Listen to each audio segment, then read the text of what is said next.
Welcome U.S. Senator Ron Johnson from the great state of Wisconsin.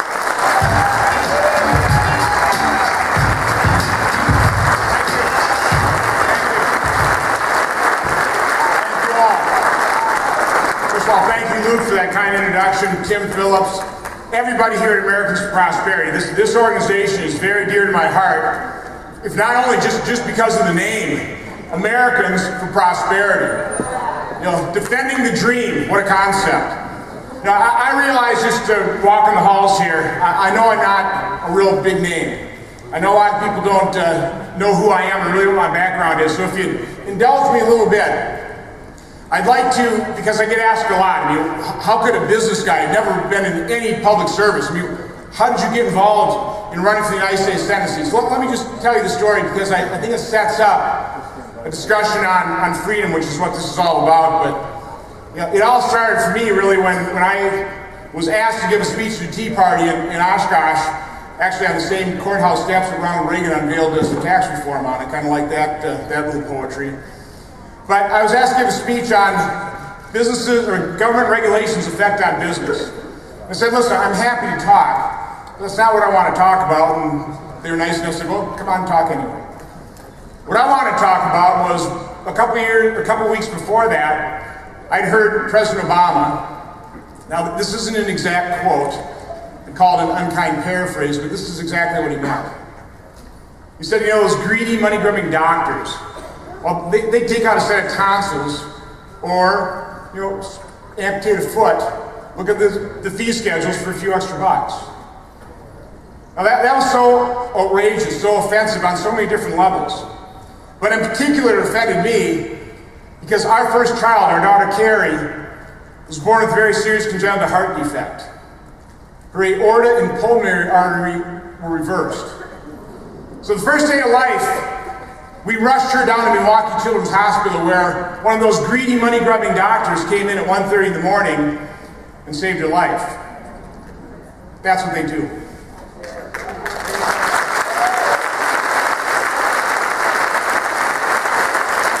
8 months later, when her heart was the size of a small plum, another group of incredibly dedicated, incredibly skilled medical professionals totally rebaffled the upper chamber of her heart. Her heart operates backwards now. But she's 30 years old, she's a nurse practitioner herself. Now she's taking care of those little babies.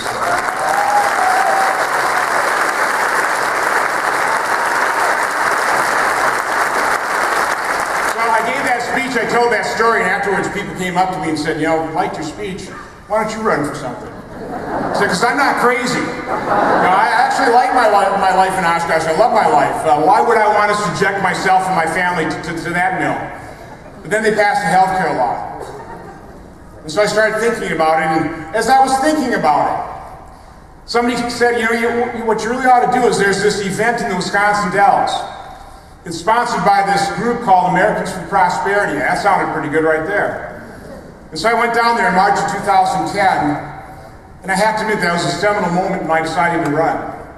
I realized that it just wasn't me and Rush Limbaugh and his 20 million listeners, but there were real Wisconsinites, real human beings that felt as passionate as I did about the preciousness of this nation, about the freedom that we all enjoy, that understood that it's not government that increases prosperity, it's individuals with a passion to build something. Individuals that take the personal responsibility, are self-reliant. That is what has made this nation great.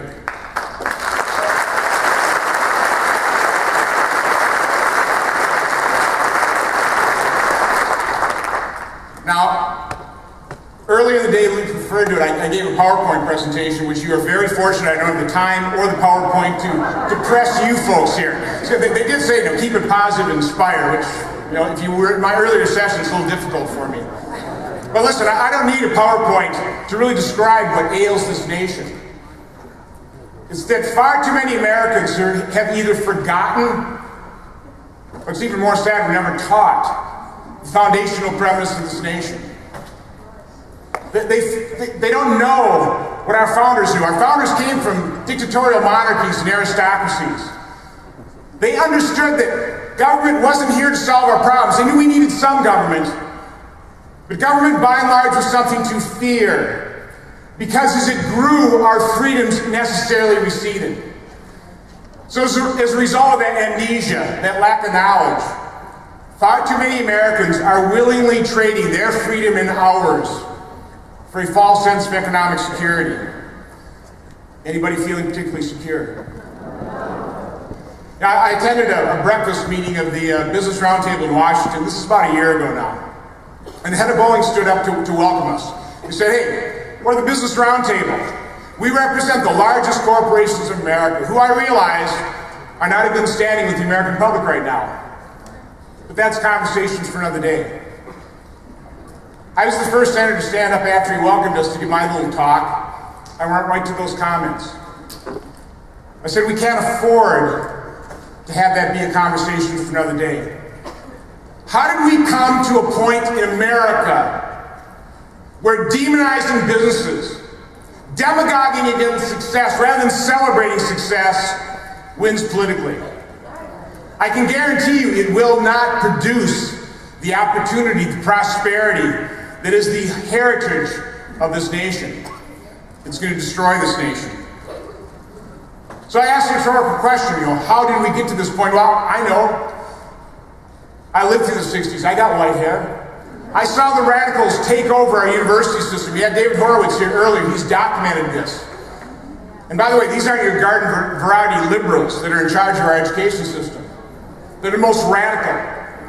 But when you control not only your entire universities, but in particular, your colleges of education, of journalism, of law, of added economics, you utterly control our culture. And the left has controlled our culture for over 50 years. And you know what? They also have a strategy. It's been in place since FDR. It's diabolically simple. It is depressingly effective. It is addict Americans to government. And our problem as conservatives, what's our counter strategy? Unfortunately, far too often our strategy is a circular firing squad, which doesn't work too well. Now, we may have differences over tactics, but I want to speak to everybody from the heart. If you saw my PowerPoint presentation, you can tell that we are at that tipping point. We are on a razor's edge in this nation. If we stay united, if we agree that 80% friend or 90% friend is still our friend, we just might have a chance to save this nation. If we are divided,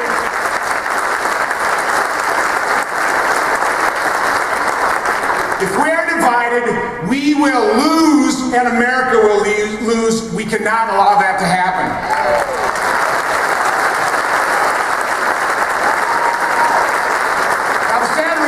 President Obama was re-elected, I could not have been more depressed. The sad reality is Obamacare was passed into law, and it's going to be extremely difficult to dislodge it. But tell you what, we got some opportunities. Politicians, I hear them say it all the time, we have to restore faith in government. Absolutely not. That is the wrong strategy.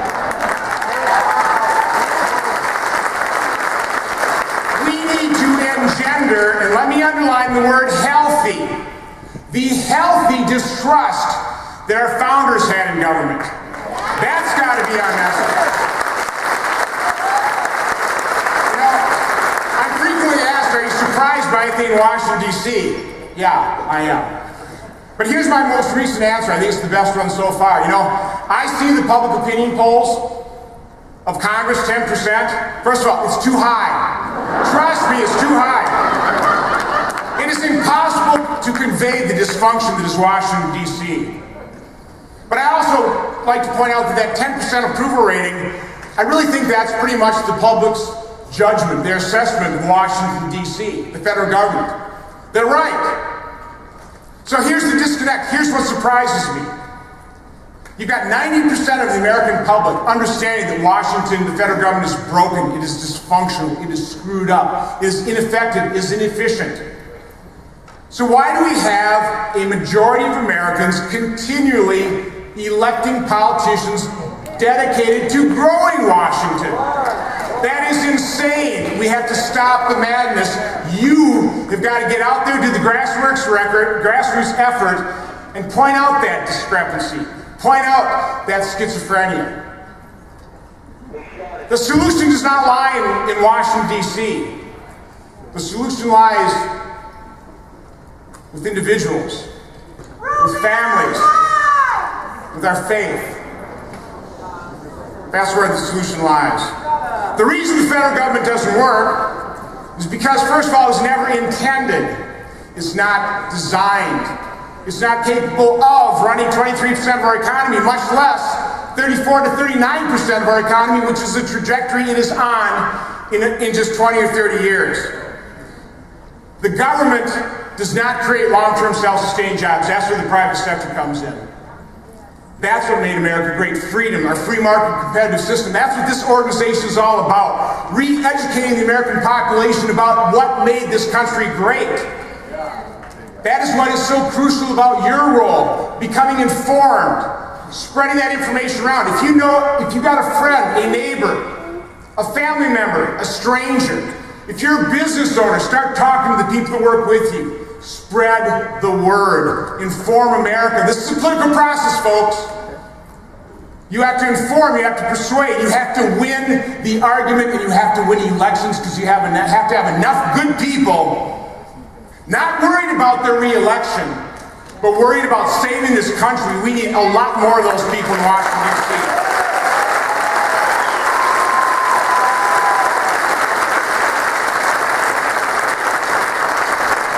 We got to defend freedom. We got to defend business. You know, I come from the business world.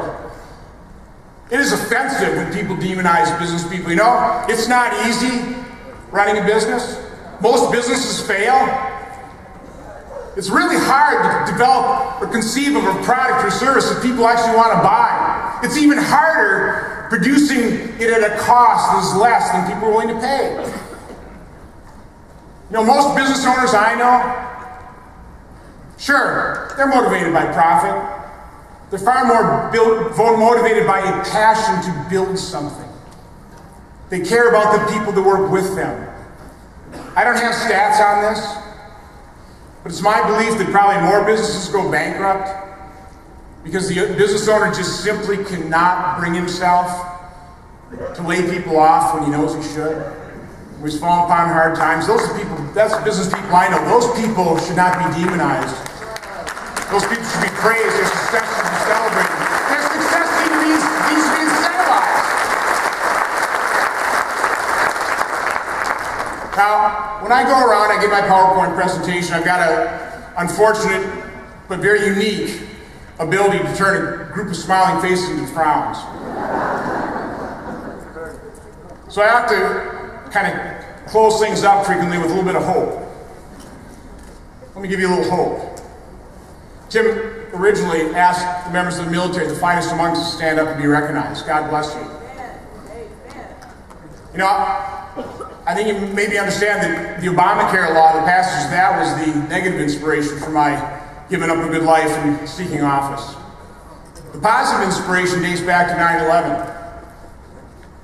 As I saw these kids, 18, 19, 20 years old, step up to defend not only our freedom, but travel halfway around the world to establish democracies for people, let's face it, whose cultures give rise to our enemies. It's extraordinary. You know, as a member of Congress, the best part of being a senator is the unique contact I have with the finest among us. Like most members of Congress, I go to Walter Reed, I go to Bethesda. Let me admit, the first time I went, I wasn't looking forward to it. I knew what I was going to see. Men and women with horribly broken bodies. You know what's awe-inspiring? What is inspiring? Their spirit isn't broken. I was in Walter Reed the week before they closed it down and transferred everybody to Bethesda. I went to the rehabilitation ward. There were 12 of the finest among us there. 5 we're missing 3 limbs. When I say missing 3 limbs, there's not much left. One of those individuals had his beautiful wife and daughter, helping him with his rehabilitation, which should remind us, it's not just their sacrifice. It's the sacrifice of their sons, their daughters, their husbands and wives, their mothers and fathers. You know, I hear this nation's war weary. I can certainly understand that 1.5% of Americans are bearing the full burden while they're weary. I can't help, as I'm talking to these brave men and women, I just ask them, son, what deployment did you hit that IED? The answers are always, 3rd deployment, sir, 4th, 5th. One of those triple amputees, I was talking to him, he said, sir, when I get done with my rehabilitation, I go up to the floor where the new guys come in. Just kind of taking it upon myself to boost them around. Now, there's no way you can leave an encounter like that not in total awe, not completely inspired, not full of hope. I realize, trust me, how frustrated you are. Nobody can out-frustrate me. I know how depressing it was on November 6th. But let me tell you, America is worth preserving. This 237-year-old experiment is something precious. The finest among us, they're not giving up hope, nor should we. I'm really here to testify that the spirit of America, the dream of America, is alive. It's alive and well. It lives in the hearts of the finest among us. It certainly lives in your hearts. Our job isn't to get frustrated, to get depressed, to give up. Oh, what's the point? Our job is to double down, put our nose to the grindstone, serve our nation with the dedication that the million Americans who have given their life to preserve our freedom showed. That the finest among us continue to show.